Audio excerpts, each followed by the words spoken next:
Boa noite! Iniciamos mais um Elga e Você, o nosso programa, sempre com muita informação e conteúdo, com credibilidade. É sempre um prazer estar aqui juntinho de vocês. O nosso programa de hoje está demais, já iniciamos com aquela energia, com ele, Carlos Campelo, com um tema assim, olha, sensacional, minha gente. Vamos falar de fofoca. Tem pessoas que falam fofoca do bem, mas não é existe. Fofoca do bem, é elogio. Né? Entendi. Elogio, eu posso elogiar uma pessoa. Né? Não seria fofoca. Não seria fofoca, eu estou falando bem da pessoa. Né? Então, a fofoca sempre tem uma conotação negativa. Ela tem uma conotação negativa. E logo na sequência, temos um bate-papo interessantíssimo com o doutor Felipe Aldi, da Oncolog, que é médico da dor. Hoje a medicina tem essa especialidade, é uma área de atuação de tratamento em paciente com dor. Então, existe toda uma linha de cuidados para a gente conseguir devolver a qualidade de vida para os pacientes, independente da doença ou da patologia que ele está vivendo, seja por uma patologia muscular, óssea, ou uma doença que a gente não acha a causa, que é tipo a enxaqueca. Fica aqui comigo que o Elga e Você está apenas começando.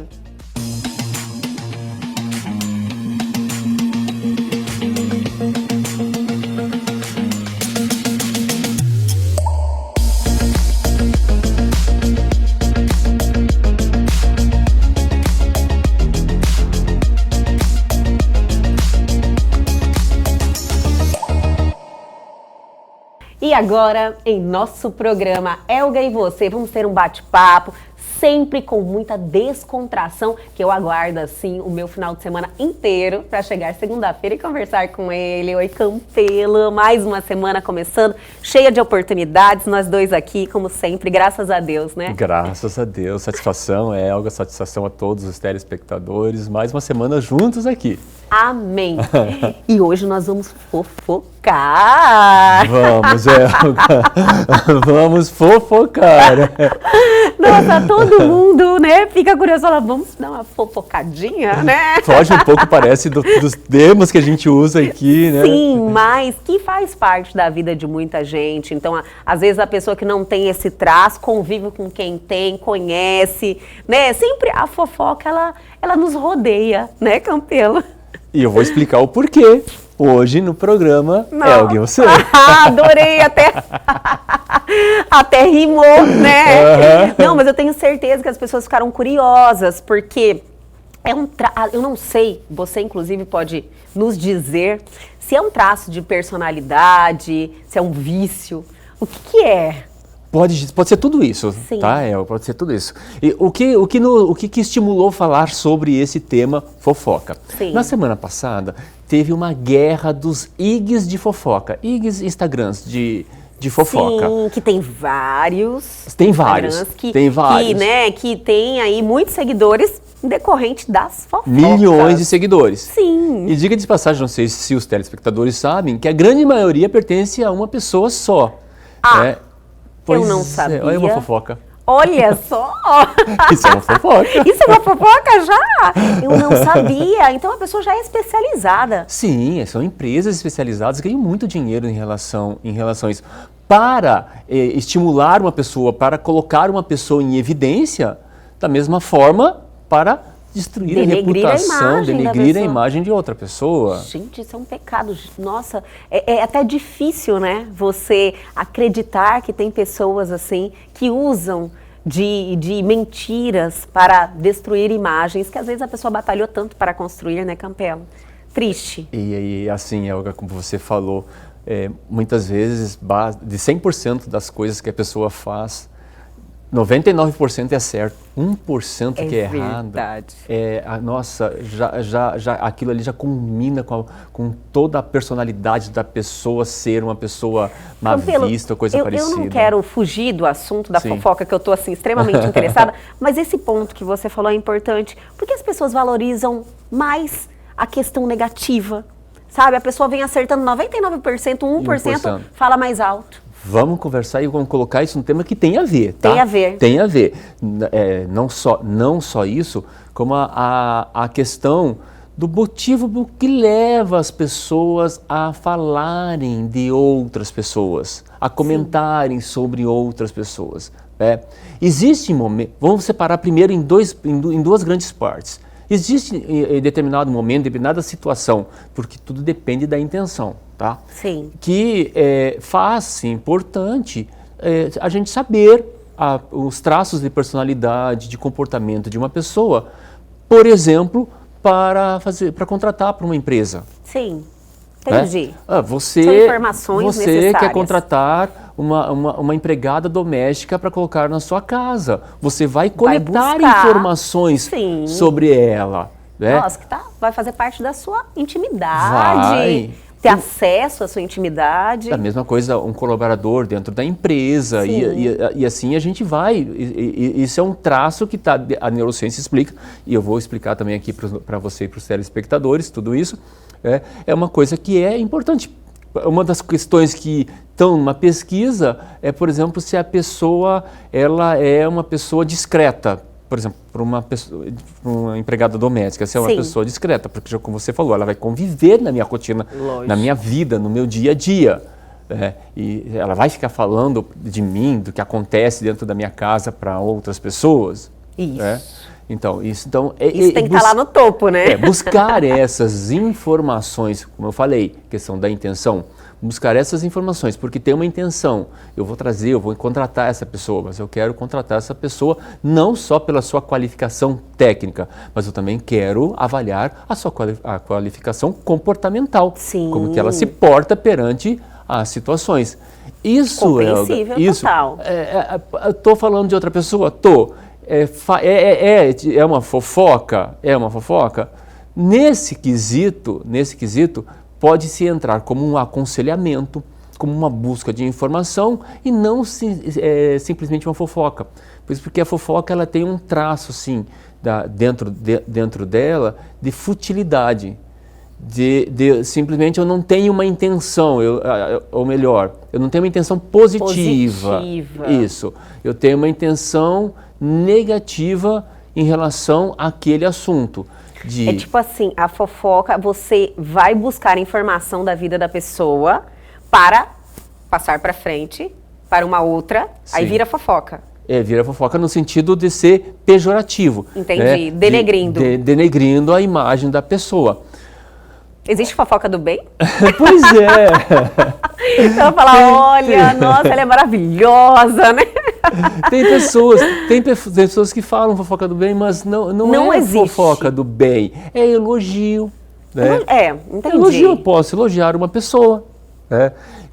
Não seria fofoca. Não seria fofoca, eu estou falando bem da pessoa. Né? Então, a fofoca sempre tem uma conotação negativa. Ela tem uma conotação negativa. Entendi. Né? Tem alguns programas para trás que a gente falou sobre inveja, né? Sim. E algumas pessoas falam assim, eu tenho inveja branca. Gente, erra duas vezes, né? Uma para dar cor para a inveja e outra para inveja. Não, É porque associando o preto ao mal e o branco ao bom. Você está entendendo? Inveja branca. E é tipo, também um vício das pessoas, né? Falarem, é quase um ditado. Porque talvez não saibam. Mas é errado. Exatamente como falar. Então, se eu quero usar uma expressão de inveja branca, eu uso a palavra inspirar. Né? Inspira em você. Eu me inspiro em você. Né? Você olha, me inspira. É tão bonita, não é bonita? Com certeza, com certeza. Até para outra pessoa, nossa, eu me inspiro em você. Sim. Né? Não é eu ter minha inveja de você, porque inspiração é o seguinte, olha, eu respeito o que você fez, o que você é, como você está, e eu gostaria disso para mim também. Sim. Né? Também. A inveja, ela quer para ela. Quero o que você conseguiu para mim. Entendi. Não é também, é para mim, só para mim. A pessoa que é invejosa, ela se sente mal de você ter. Ela quer para ela, ela não quer que você tenha. Exatamente. É isso, exatamente. Né? E uma das vertentes da fofoca é a inveja também, sabia? Sim, é a motivação. Nós temos algumas vertentes que levam a pessoa a fofocar. Uma você delas, diz assim, o motivo. Os porquês, né? Exatamente, os porquês. Uma é para a pessoa se sentir inserida, se sentir no meio, né? Tipo, ela precisa criar vínculo com as pessoas. Criar vínculo, se relacionar. Tipo, é uma coisa assim interessante, ela chega e fala assim, eu não te falo o que aconteceu com fulano. Essa já é chama ótima. atenção, Sim. ela já vai se posicionar. Vou te contar uma coisa, só entre nós. É. Só tá eu e você aqui. Exato, né? Já começa a socializar. Sim. Isso é um traço. Cria também um vínculo com a outra pessoa, né? Se é outra- Como se fosse uma relação de confiança que passam a ter, estão Isso. compartilhando algo. Isso. A outra questão, a outra vertente é que desperta isso. Desperta assim, olha, eu sou uma pessoa confiável, você pode confiar em mim, porque eu vou te falar tudo que está acontecendo ao seu redor, das pessoas que estão falando mal de você. Então você pode confiar em mim. É uma outra vertente que tem na fofoca, diga-se de passagem, tudo isso daí são falsas verdades, tá? Sim, com toda certeza. Porque da mesma forma que acha que vai criar uma relação, ela vai criar uma relação frágil. Acha que vai despertar confiança na pessoa, a pessoa pode também olhar e falar assim, essa pessoa eu tenho que tomar cuidado com o que eu vou falar. Com toda certeza. Porque ela Tudo vai... depende do receptor, né, Campelo? Exato, né? Quando a pessoa vem estabelecer esse tipo de comunicação comigo, por exemplo, vamos usar de exemplo, e dependendo do receptor, olha e fala assim, nossa, essa pessoa não é nem um pouco confiável. Né? Eu tenho um ditado que eu adoro esse ditado, vou falar, você sabe que eu adoro ditado. Vê a barba de um pegando fogo, põe a sua de molho, né? Olha só. Faz com os outros, faz com você também. Isso aí é Exatamente. certíssimo. De verdade. Exatamente. Tudo depende do receptor. Tem pessoas que gostam. Porque existe uma relação... eu vou explicar isso, tá? Eu vou explicar por qual motivo existe essa relação. Outra vertente que tem é de poder. Olha, eu tenho a informação. Eu Tem sei. pessoas que eu gosto assim de colocar na prática, porque as pessoas que estão nos assistindo falam, realmente, ela fica o tempo todo prestando atenção nos movimentos, sabe? Ela sabe de tudo. Tipo, tocou o celular, a pessoa tá olhando para ver quem que é. O WhatsApp, nossa senhora, tentando ver o WhatsApp de outra pessoa para coletar informações para passar para frente. Fala, nossa, essa pessoa tem informação de tudo, né? Ela é super informada, mas é o fofoqueiro nato, né? Isso, é o que detém o poder. E o que acontece com essas mídias que estão tendo sucesso e milhões de seguidores? Elas estão conseguindo seguidores porque elas estão compartilhando, elas estão se fazendo passar por aquela pessoa que detém o poder da informação. Entendi. E se você quiser ficar sabendo, você me segue que eu vou te contar. Né? Da mesma forma, a pessoa nas suas relações, ela tende a pensar que como ela detém a informação, ela se sente poderosa. Entendi. Você falou duas já, então. Aquela que quer criar vínculo, a intimidade. Que quer criar vínculos, a que quer influenciar, são três, tá? São três? Influenciar e a que quer se sentir poderosa. São essas três? Não, tem mais uma. Então eu vou pedir para você segurar, isso que eu queria saber. Vamos deixar vocês curiosos, chamar o intervalo, mas a gente volta rapidinho.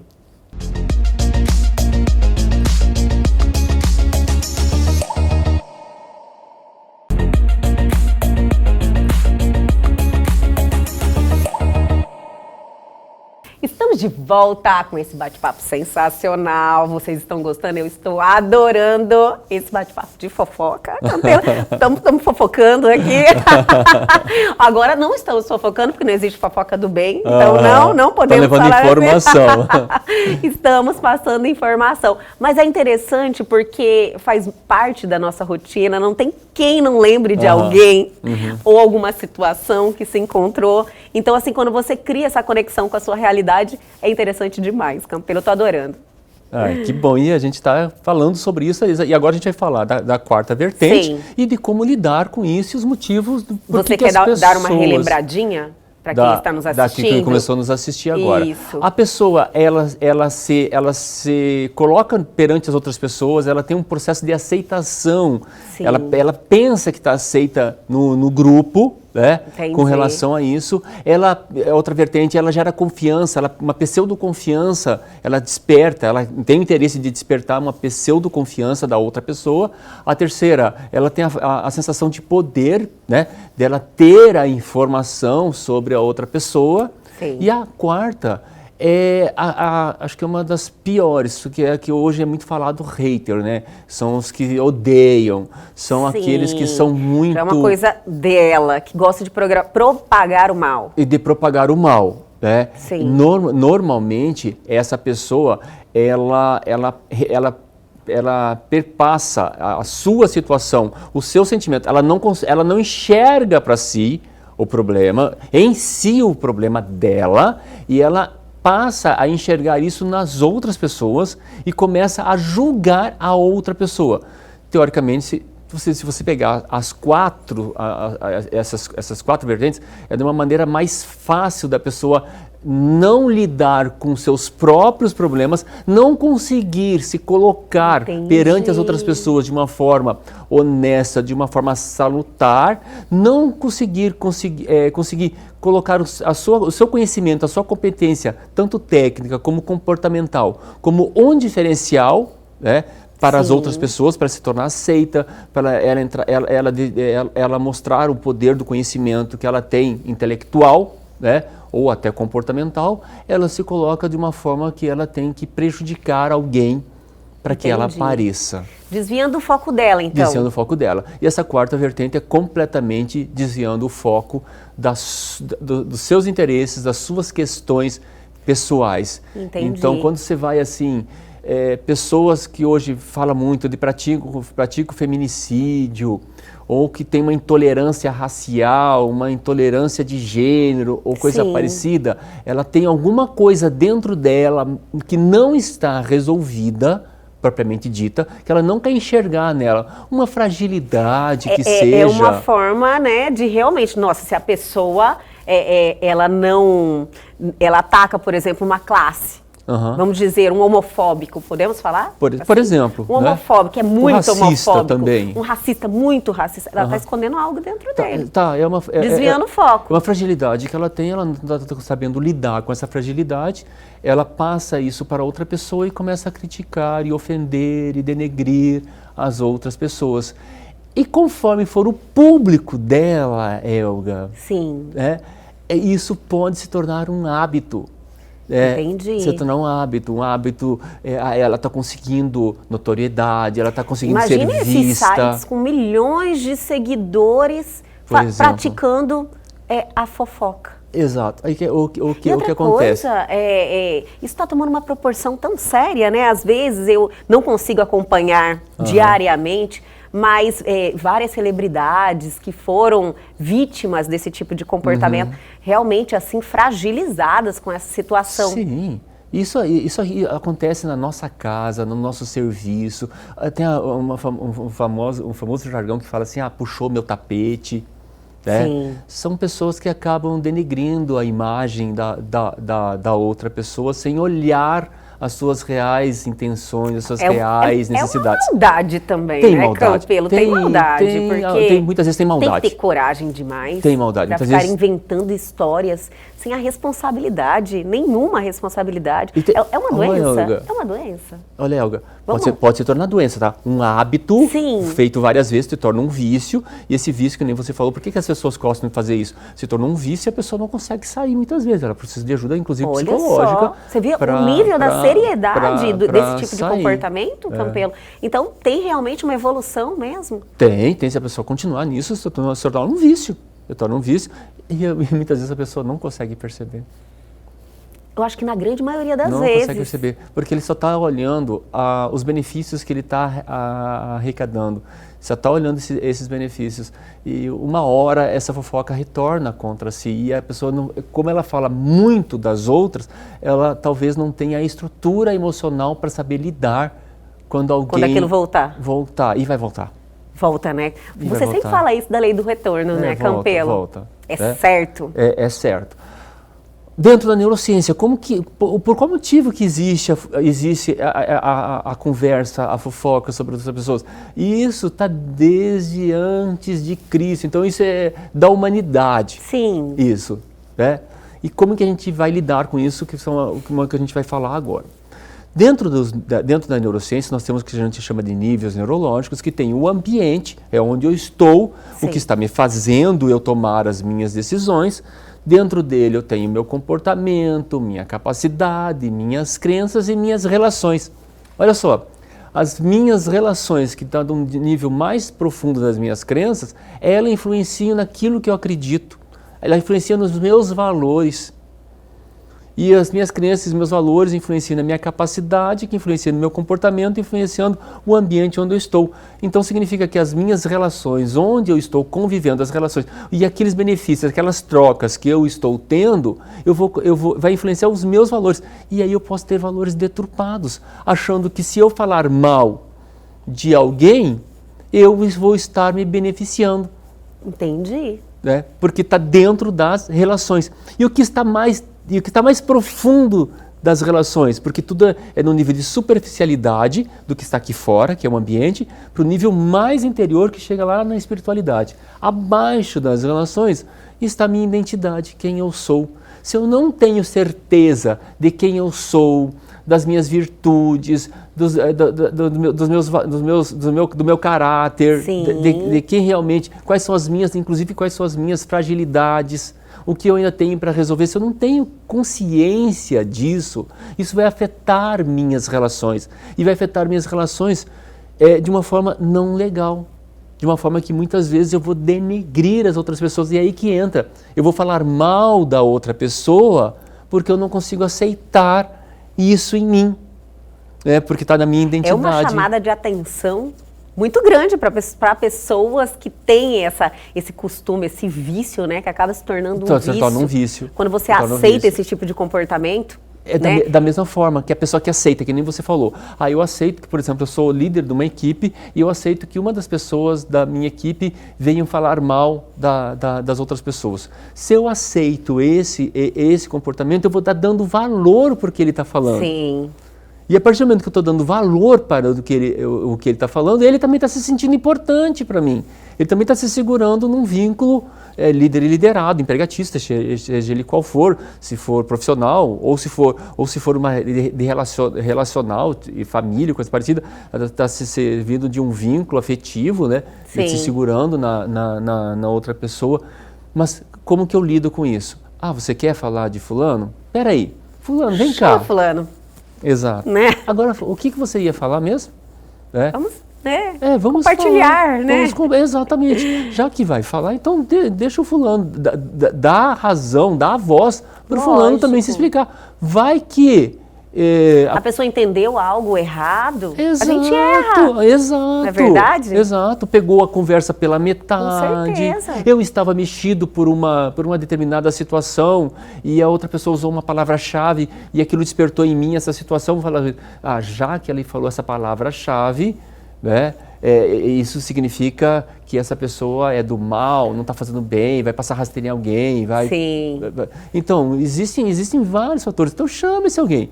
Dá direito. Um ótimo comportamento para quem é pego nessa situação. Exato. Né? Quer lidar Só que geralmente com isso? quem vai falar, não, por favor. Eu vou te contar, mas não fala que fui eu que te falei. Não fala que fui eu que te falei, gente. Ouvir isso é difícil, né? É complicado. Né? Ou aquela, assim? ou aquela coisa assim, ó. Elga, toma cuidado, tá? Toma cuidado com o quê? Por quê? Não, mas só tô dando esse alerta. Toma cuidado, tá? Caramba. Nossa. Vamos bater uma real aqui, papo reto.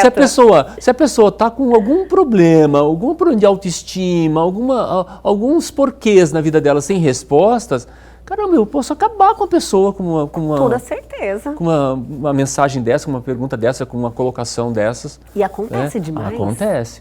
Então, como lidar com isso?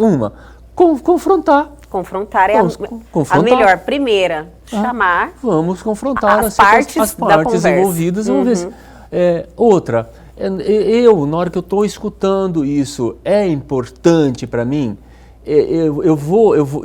Isso daí vai ser um diferencial para mim. Deixa eu escutar, porém, deixa eu entender se vai denegrir a outra pessoa. Se for denegrir a outra pessoa, eu posso optar em não escutar. Fala assim, olha, vamos mudar de assunto. Tipo, ouvir, mas às vezes até você esquece daquilo ali, vamos né? mudar de assunto, não dá importância, não traga aquilo para dentro de si. Muito menos propague. Não, tá fazendo a mesma coisa. Propagar está fazendo a mesma coisa, Sim. né? Então aqui, por exemplo, para a gente cortar isso, né? Cortar o mal. Cortar o mal. Se for uma pessoa muito íntima e que vale a pena, você pode até questionar, né? Isso que você está me falando, realmente está te fazendo bem? Mas, geralmente, essa pessoa não gosta desse confronto, né?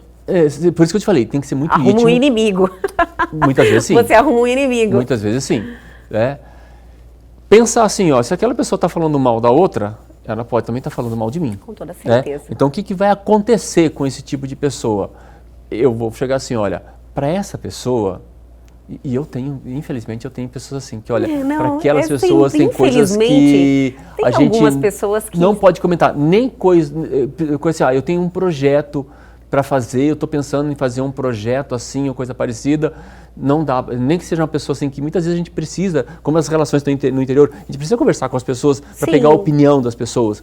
Né? Então tem pessoas que não dá para você falar porque ela vai propagar isso de uma forma pejorativa. Entendi. E de uma forma que vai denegrir. Da pior forma possível. Da pior forma possível, ou até tomar a minha ideia. Que não é difícil, né? Que não é difícil acontecer. Né? Infelizmente. Outra é ser assertivo na questão. Vejo se vale a pena falar ou não. Né? E se não valer a pena falar, praticar o melhor de todos. Fique em silêncio. Ficar em silêncio, né? Tem que ficar em silêncio. Às vezes a gente ouve porque tem que ouvir, né? E às vezes a pessoa é tão complicada a situação que até se você for argumentar, mas você tem certeza, não compensa. Não compensa. É uma das coisas que muitas vezes... Você cria um desgaste, daí vira o canhão pra você. Já tá ali, o canhão já tá ali pra você, porque quem tem esse comportamento geralmente tem com todo mundo, né? Mas você acaba fomentando aquilo. Exato, Elga, assim... A não ser que a pessoa vai me pagar para eu ajudar ela se transformar, eu vou ainda assim... E tem cura, né, Campelo? Já que você falou, transformar, lógico, isso tem cura. As pessoas podem realmente assumir essa responsabilidade de querer mudar. Se enxergar também, né? Exato. Eu assisti uma live semana passada que um rapaz estava falando, hoje tem muito mimimi, muitas pessoas, ela fala A e os outros falam B ou coisa parecida e que não sei o quê. Eu falo assim, gente, não é questão de um falar A, outro falar B ou ser mimimi. Né? Que tem uma expressão que o pessoal chula até que o pessoal fala, né? A questão é a seguinte, se você tem uma opinião, ok, tudo bem, tá feliz assim? Tá feliz com a opinião A? Tá, tudo bem. Tá ótimo. Tá ótimo. Né? Se eu tenho opinião B, tudo bem. O que acontece é que eu não tenho certeza, inclusive, da minha opinião B, e aí eu vou entrar em discussão de quem tem a opinião A.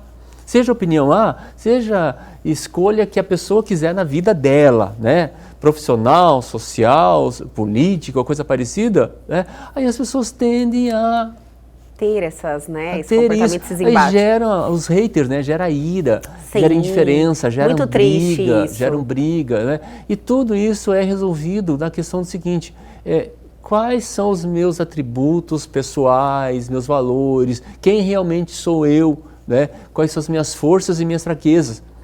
Pois enquanto eu não souber e não entender e não reconhecer as minhas fraquezas, eu vou acabar julgando a outra pessoa e falando mal da outra pessoa.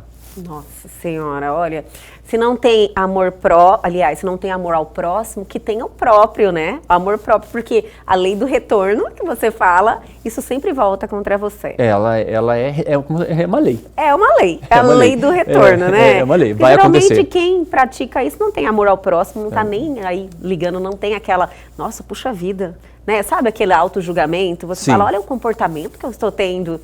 Você pode fazer essa avaliação. Todo mundo pode se pegar numa situação, uma escorregadinha, nem todo mundo é perfeito, né? Mas aquele senso de julgamento, você com você mesmo, tem que estar sempre alerta, né, Campelo? Tem que estar sempre... Querer praticar o bem. Existem pessoas, que você vai chegar com a pessoa, você vai conversar com ela não vai falar mal de ninguém, ela não vai falar nada de ninguém. Só coisas interessantes, só coisas pra frente, positivas, que te dá ideias, que nutre a positividade. Agora, quem chega perto já fica falando das outras, nossa senhora. Gera um ambiente não agradável. Você fica até assim, só, meu Deus do céu. Mas faz parte, só que tem cura.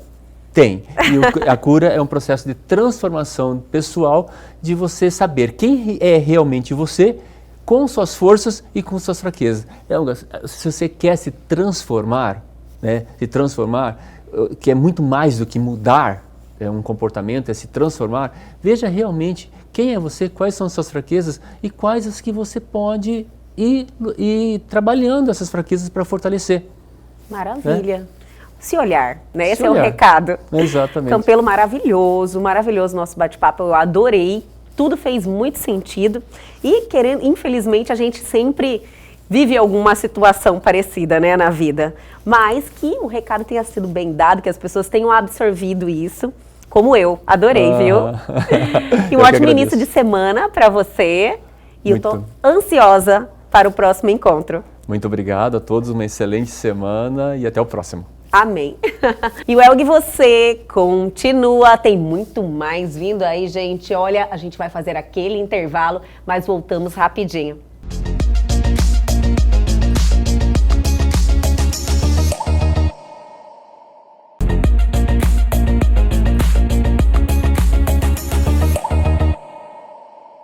E agora, em nosso programa Elga e Você, vamos ter um bate-papo de extrema relevância.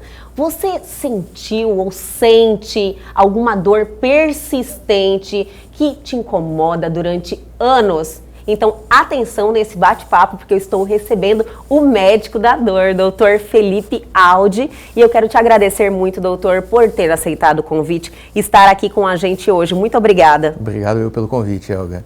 Doutor, essa especialidade, eu sei que o senhor realmente foi estudar a dor, né? Se especializou na dor, que é algo assim que transforma a vida das pessoas, de quem tem esse problema, com algum tipo de dor que incomoda e carrega isso durante a vida inteira, né? Sim. E não é uma coisa incomum, é comum. É comum o paciente ter dor e às vezes sem saber qual é o motivo e passar uma vida sofrendo por causa disso.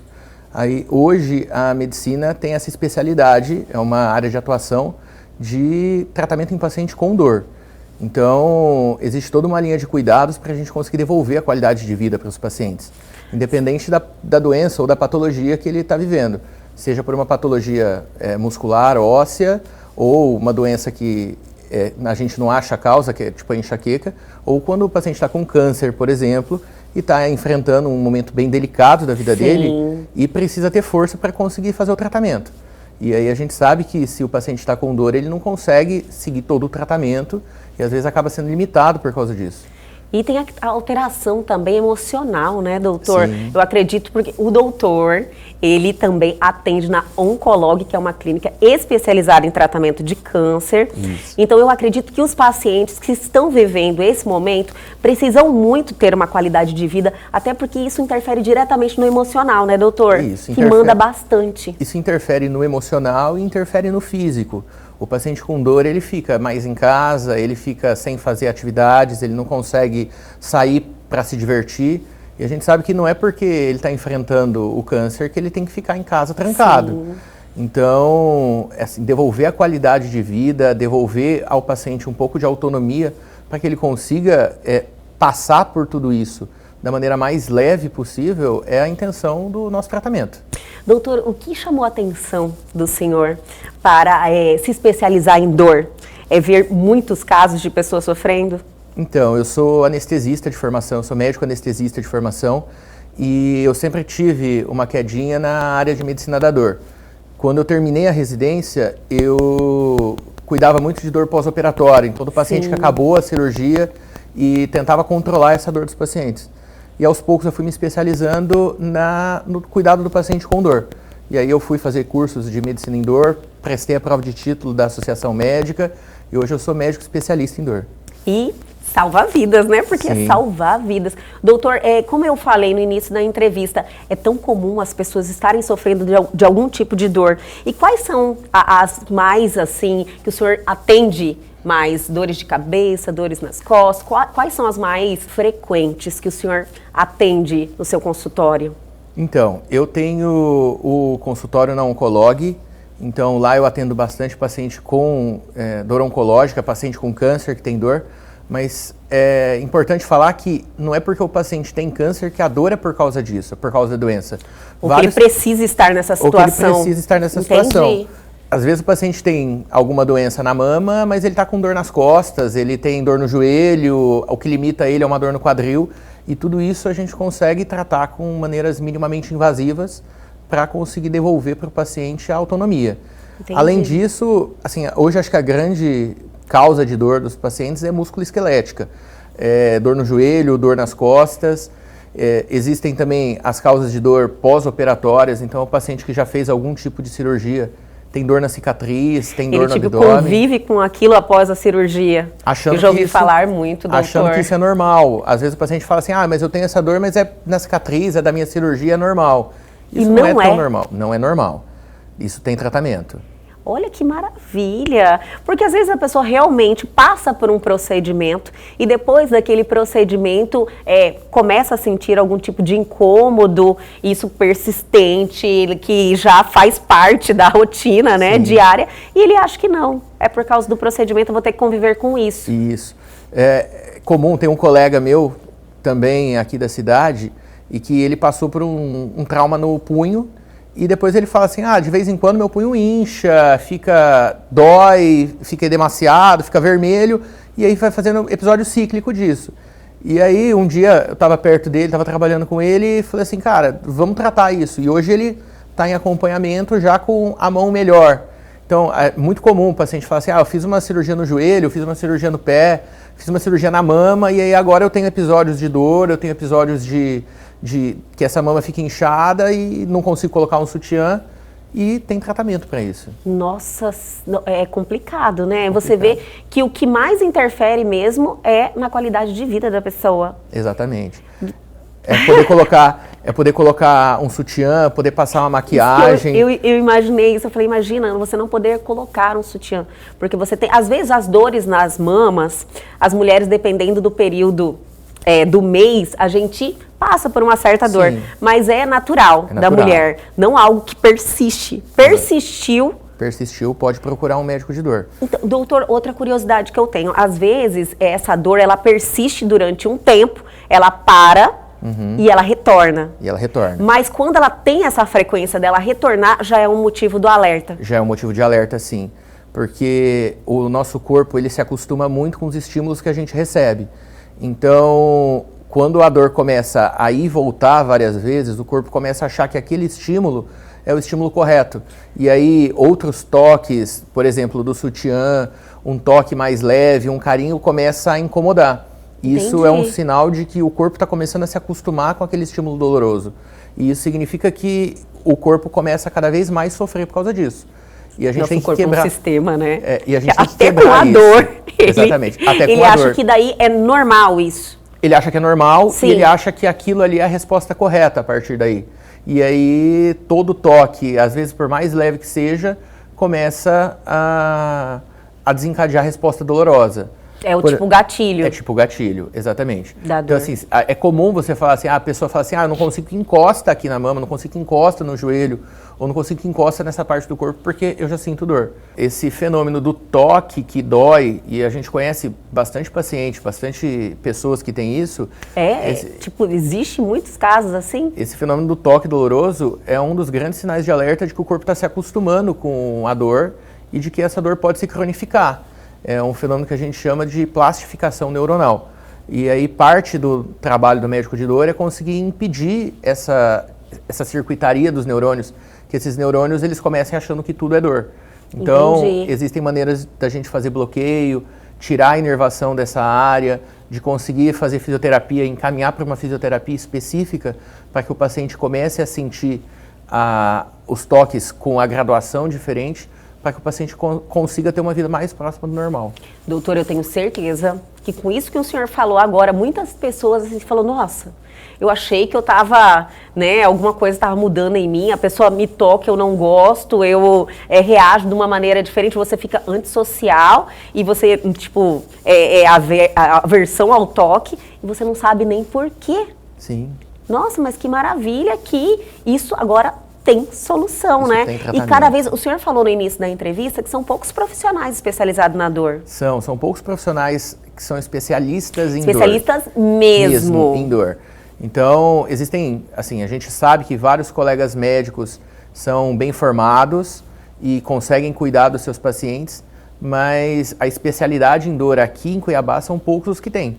Então, para o paciente que está com bastante dor e sabe que já rodou bastante gente aí na cidade, É verdade.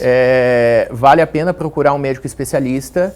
Igual quando você tem um problema de joelho, você procura um médico de joelho. Quando você tem um problema de coluna, você procura um médico de coluna. Sim. Quando você está com dor, o ideal é que você procure também um médico de dor. Porque tem muitos relatos, porque todo mundo tem uma historinha, todo mundo conhece alguém que tem um problema de dor, que não sabe a origem, não sabe a causa. E às vezes já passou por vários profissionais e devido a pessoa não ter feito a especialidade, não consegue identificar, né, doutor? Isso é natural. Sim, isso é natural. A medicina, ela evolui muito rápido. Sim. E são uma quantidade de informação que o médico precisa dominar, assim, que é impossível um médico só dominar todas as áreas. Com certeza. Então, eu como médico de dor, eu vou estudar a dor do paciente. Enquanto que o oncologista vai estudar como tratar a doença oncológica, o câncer. O neurologista vai estudar como tratar o cérebro e como tratar os nervos. Então, cada um acaba estudando mais uma área.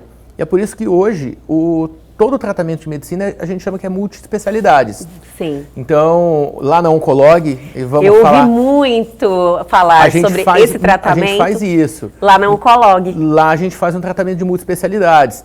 Então, tem oncologista, tem fisiatra, tem médico de dor, tem nutricionista, então a gente consegue com que o paciente, cada um olhe para o paciente com um olhar, para que todo mundo pense no paciente como um todo. Sim. Então, no fim das contas, o paciente acaba sendo melhor assistido, porque ele Com tem certeza. várias pessoas pensando nos problemas dele.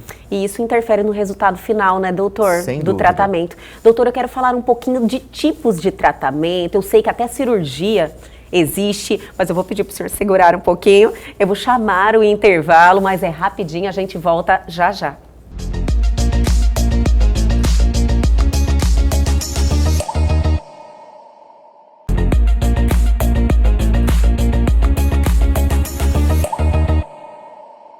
Estamos de volta hoje com esse bate-papo tão importante, falando de dor, que pessoas que persistem nesse problema, que a dor já é ali, já faz parte da vida dele. Nossa senhora, não tem como falar que isso aí é normal, que ele vai ter uma vida feliz e plena, né, doutor? Sim. O paciente, quando ele está sofrendo com dor, a primeira coisa que a gente sabe é acaba o humor, né? Acabou o humor. Acaba o dia. Então, devolver para o paciente um pouco de esperança, de qualidade, de alegria no dia a dia é importante. Doutor, finalizamos o bloco anterior, eu querendo saber os tipos de tratamentos, que eu sei que tem tratamento até cirúrgico, tem tratamento com botox, tem vários tratamentos. Porém, o senhor já recebeu pacientes assim com, tipo, a vida inteira com aquele problema, tipo, muitos anos assim? Sim, eu tenho uma paciente que deve estar, inclusive, nos assistindo. Ela estava há 14 anos com uma dor na face. Nossa! E ela tinha um tipo específico de uma neuropatia, de uma neuralgia, e ela não conseguia passar maquiagem. E ela fez um procedimento minimamente invasivo e 15 dias depois ela voltou no consultório maquiada. Olha e ela pediu para tirar a máscara, porque agora a gente está vivendo uma época de máscara, para mostrar que ela estava conseguindo passar um blush depois de 14 anos sem conseguir encostar no próprio rosto. 14 anos. 14 anos. Gente do céu, uma dor que ela ninguém identificava da origem. Tinha identificado a origem, ela estava fazendo o tratamento clínico, que é um dos tipos de tratamento, que é tomar a medicação. Sim. Só que quando as medicações elas não estão fazendo efeito, ou quando o paciente está com muito efeito colateral pela medicação, a gente parte para uma área de intervenção em dor, que são maneiras minimamente invasivas, em que você consegue colocar a ponta de uma agulha ou de um eletrodo em alguma inervação específica, então tem um alvo específico. Entendi. E a gente consegue controlar a sensação daquela área do corpo. Por exemplo, dela que era no rosto, existe um nervo que inerva todo o rosto, chamado de trigêmeo, e aí com a agulha, com a ponta específica, eu consegui colocar a ponta da agulha nesse nervo e fazer uma modulação, e conseguir fazer com que esse nervo parasse de disparar o estímulo doloroso. Entendi. E agora ela continua com tratamento, continua tomando remédio, mas pelo menos ela consegue ter mais qualidade de vida. Nossa, passa uma maquiagem Passa uma pra maquiagem. mulher que gosta. Lógico, tem mulheres que não gostam, são poucas, né? Sim. É realmente, assim, uma alegria sem igual. Sim. Doutor, eu percebi, pelo que o senhor falou, que, tipo, tem tratamentos que resolvem com só medicamentos, os minimamente invasivos e tem até os cirúrgicos. Existe. O senhor podia dar uma explanação sobre isso pra gente? Então, existem tratamentos em que a gente precisa, às vezes, tirar a inervação de uma área do corpo. Olha só. Então, quando a gente precisa tirar a inervação dessa área do corpo, a gente passa para tratamentos mais permanentes. E isso também são para doenças um pouco mais sérias, principalmente para as doenças oncológicas, em que o paciente tem um tumor em alguma área do corpo e está doendo, já fez a quimioterapia, está fazendo ainda o tratamento e precisa de tirar a inervação do abdômen, da pelve ou de algum membro para que a gente consiga ter qualidade. Entendi. Além disso, existem os implantes em que a gente consegue colocar dispositivos em que infundem, que fazem o paciente tomar medicação 24 horas por dia de uma maneira controlada. Entendi. Então, ele vai soltando, tipo, no organismo ele vai durante soltando o no dia. organismo durante o dia e durante a noite, de uma maneira controlada e programada, medicação que o paciente precisa para ficar com menos ou ficar sem dor. Então, são as maneiras mais invasivas, mais cirúrgicas, mas também disponíveis para tratamento dos pacientes. Geralmente o problema está na inervação. Não, às vezes o problema pode estar na musculatura, o problema pode estar na articulação, o problema pode estar no osso ou pode estar na inervação. Então, Então tem que realmente fazer um vasculhar mesmo. Exatamente. Todo o indivíduo e não deve ser uma coisa assim, você tem que saber mesmo, né, para identificar a origem daquele problema. Para identificar a origem e identificar qual é o mecanismo de dor do paciente. Porque uma dor num mesmo lugar, ela pode ter característica diferente. Eu tenho uma dor, por exemplo, na coxa, pode ser da musculatura, pode ser do fêmur, pode ser da pele, pode ser do nervo que chega ali. E aí identificar esse mecanismo de dor e conseguir atuar nesse mecanismo é o dia a dia do médico de dor. Olha que maravilha. Doutor, existiu algum paciente que o senhor não conseguiu resolver? Vários. E acontece mesmo Acontece. Toda vez que eu pego um paciente, primeira consulta no consultório, eu conto para ele do começo ao fim do que pode ser o tratamento dele. Entendi. Fala assim, olha, a gente acha que a sua dor é por esse motivo e a gente vai começar por esse caminho e vai caminhar até ali. O importante é saber que o paciente, que existem diversas maneiras de tratar a dor, existem diversos medicamentos, existem diversas técnicas de intervenção em dor. Algumas podem ser mais efetivas, algumas podem ser mais temporárias do que as outras. E o importante é não desistir, porque existe como tratar a dor. Entendi. Então a gente precisa conseguir achar isso. E é uma coisa que é o tratamento, como o senhor disse, né? Sim. Você vai experimentando até chegar até descobrir realmente algo que funcione. Que é mais efetivo para esse paciente. Sim. Então, de remédio que a gente pode passar controlado até procedimentos mais ablativos, que a gente chama. Doutor, tipo assim, o que eu vejo relatos assim de pessoas que reclamam de dores, o senhor falou até no início, fibromialgia? Fibromialgia é isso? também. Que é uma dor, tipo assim, você não sabe identificar muito bem onde é que mas Exatamente. um muscular. E a enxaqueca, que é mais frequente. Pessoas, assim, às vezes, têm quadros que alguma coisa alimentar desencadeia, mas tem gente que é um problema, assim, que faz parte da vida. Sim. Nesses casos, assim, que são mais frequentes, o sucesso é maior? Nos casos... Devido à frequência maior, você ter mais casos que você possa se espelhar? Então, para esses problemas de dor mais crônicos, como fibromialgia e enxaqueca, a principal dica que eu dou para todo mundo que sofre disso é exercício físico. Então, Olha. O paciente com enxaqueca e o paciente com fibromialgia é um paciente que não pode ficar em casa. tem que ir para academia, tem que correr no parque, tem que sair para correr com o cachorro, tem que gastar energia do corpo. Doutor, isso é muito importante que o senhor falou. No caso, então, existe uma prevenção para dor? Existe sim. Então, toda vez que a gente faz um exercício, toda vez que a gente consegue ter uma liberação de endorfinas no corpo, o nosso corpo ele se modula para a área do prazer e não para os neurônios da dor. Então, a gente consegue que o corpo sinta menos dor. Essa é uma das justificativas de que o jogador de futebol, quando ele está correndo, ele torce o pé, ele nem sente. Ele vai sentir... falam assim, nossa, é que o corpo está quente. Exatamente. O corpo está quente, o corpo realmente está quente, o corpo está banhado de endorfinas e opioides endógenos e ele não está sentindo dor naquele momento. Aí na hora que para isso, o corpo começa a doer de novo. Sim. Então, para pacientes que têm dor mais crônica, isso é uma coisa que eu falo sempre, não pode ficar parado. Então, mesmo depois de uma intervenção, o paciente que estava com uma hernia de disco, estava travado da coluna, nossa, a gente pede para o paciente começar a reabilitação imediata. Às vezes acompanhado por fisioterapeuta, quando necessário, a gente leva o fisioterapeuta para a sala de cirurgia para fazer o procedimento e já mostrar para o paciente o que ele pode fazer e o que ele não pode fazer. Entendi. Então, hoje é uma medicina de reabilitação, na verdade. Olha que maravilha, doutor. Então, na questão da prevenção, não só exercício físico, existe alimentação, pessoas aí que têm uma dor constante em relação a álcool, ingestão de algum tipo de alimento. Isso é muito comum na enxaqueca. Sim. A enxaqueca é uma dor, uma cefaleia, uma dor de cabeça em que o paciente às vezes sabe qual é o gatilho. No meu caso, é alimentação, viu, doutor? Alimentação e cansaço. Então, são os gatilhos. Sabe a primeira coisa, o que evitar. É como se o corpo recusasse algum estímulo externo. E aí, para o paciente que só o controle ambiental, que a gente chama, o controle de alimentação, de dieta, de exercício e de sono não está conseguindo resolver, a gente também tem que entrar com medicação. Entendi. É extremamente importante falar do sono.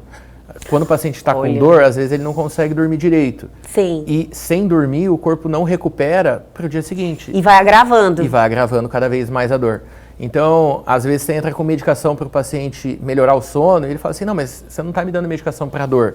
Não, eu estou te dando medicação para você dormir melhor, porque você precisa descansar, o corpo precisa estar descansado para conseguir no dia seguinte se recuperar. Sim, então, é todo um processo, né, doutor? É todo um processo. O corpo, ele precisa de um equilíbrio. O que eu consigo identificar por tudo que o senhor falou é que você tem que colocar o seu corpo numa condição de equilíbrio.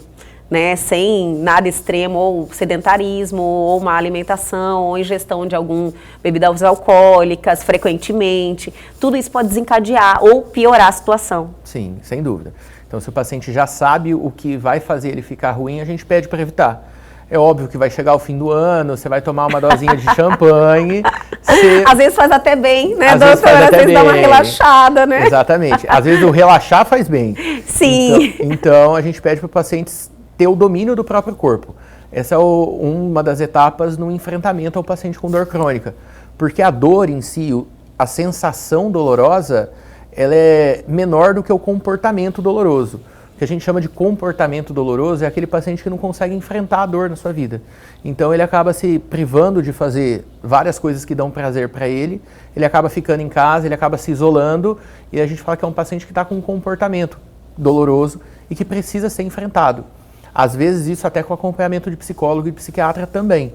Sim. Porque o próximo passo daí é evoluir para uma depressão, é evoluir para alguma doença também séria. A pessoa, ela se fecha totalmente diante daquilo. Exatamente. Doutor, já teve caso que o senhor identificou que era puro psicológico? A gente sempre tem que acreditar na dor do paciente. Então, porque é algo que às vezes, né, você fala, nossa, mas identifica a causa, será que é somente... Então, por mais que a gente não identifique a causa, por mais que um médico de dor não identifique a causa, a gente parte do pressuposto, eu parto do pressuposto do paciente que ele realmente está com dor. Sim. Então, você acredita na dor do paciente e você trata essa dor.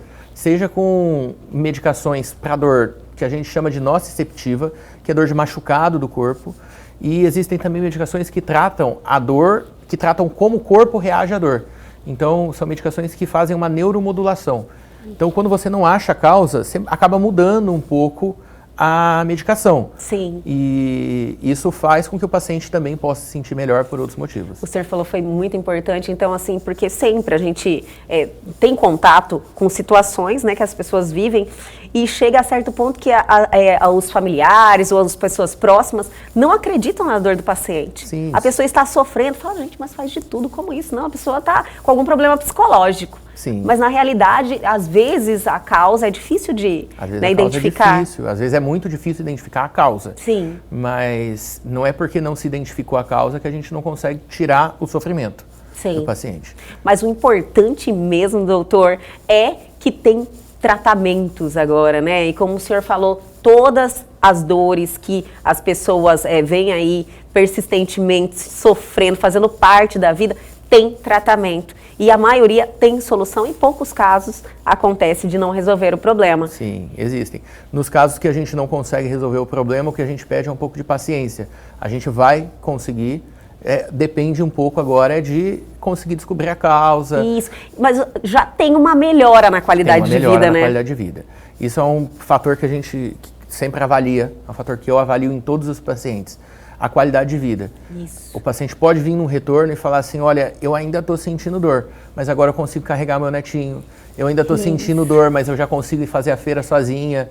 Então, esse ganho de qualidade de vida é importante também ser avaliado. Sim, o que não pode é se acomodar com aquela situação e passar uma vida aí convivendo com a dor, né, doutor? Sem dúvida. Doutor, eu adorei nosso bate-papo, eu tenho certeza que ajudou e vai ajudar muita gente que infelizmente sofre aí com algum tipo de dor, que agora a medicina evolui demais, como o senhor falou, né, e cada vez vai poder resolver mais problemas como estes. Obrigado pelo convite. Eu que agradeço, doutor, e quero que o senhor retorne aqui no nosso programa. Sempre Vamos à marcar uma disposição. próxima. Vamos marcar, Tá bom? sim. Muito obrigada. Obrigado eu. E o Elgue Você de hoje fica por aqui, mas amanhã nós estamos de volta, sempre às 21h30. Perdeu algo, quer entrar em contato com a gente, dar a sua sugestão? Atenção, pegue o seu celular agora e aponte a sua câmera aos QR Codes que estão aí na sua tela. Vá direto ao nosso Instagram, a nossa rede social. Fale com a gente diretamente ou para o nosso canal no YouTube. Reveja essa entrevista e muitas outras que estão lá à sua disposição. Aguardo vocês amanhã aqui na TV Pantanal, canal 22.1.